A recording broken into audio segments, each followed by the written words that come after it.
So we were visiting Singapore and Hong Kong, who are going through their own dynamic challenges right now. Singapore has to look to the future and how are they going to continue to innovate and embrace entrepreneurship, which is their big challenge.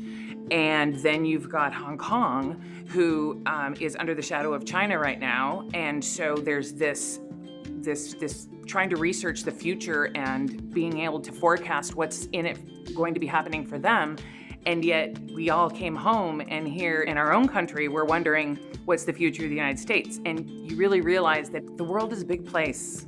And yet at the same time, we're not so different. One of the things that it did for me was give me this confidence that I don't think I had before when I thought about doing business abroad.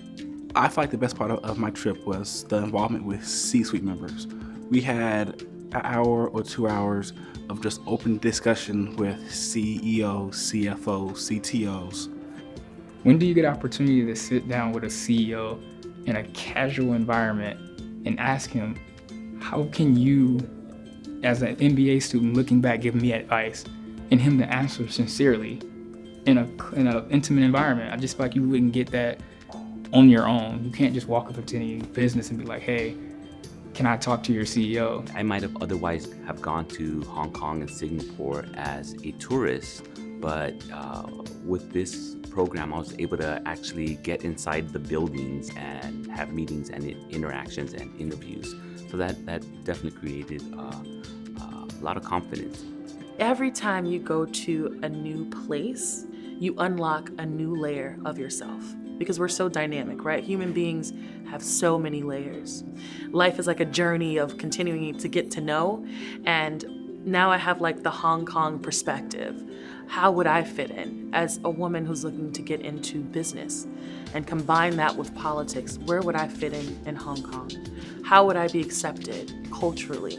Being in a different culture gave me an understanding of what perspective is. As I'm on the subway, there's people all around me. I can't even breathe, and people just bumping left and right, hitting me, and I'm looking, I'm like, is anyone gonna apologize? You know, you're just gonna keep bumping? So I talked to the tour guide. And so I explained to him, I said, yeah, it's just so weird. In LA, people apologize for everything, and it's here, like, it's just like they don't say anything. So he explained to me that the culture here assumes goodness in everyone. So their assumption is that, yeah, I bumped into you, but you know I don't mean it. So I don't need to apologize for something that I didn't do wrong. And that makes perfect sense. It kind of let me know that, wow, it's a different culture has so much different perspective, and that's definitely what I'm going to take away. Of course, every opportunity to be exposed, to something new outside of the US or even out of our comfort zone. The approach they're going to be taking forward, they're going to be using some of the knowledge learned in this trip, but also some of the feedback that I got from even some leaders, either in Hong Kong or Singapore. I mean, it's been invaluable. It was definitely an eye-opening experience, and I would do it again in a heartbeat.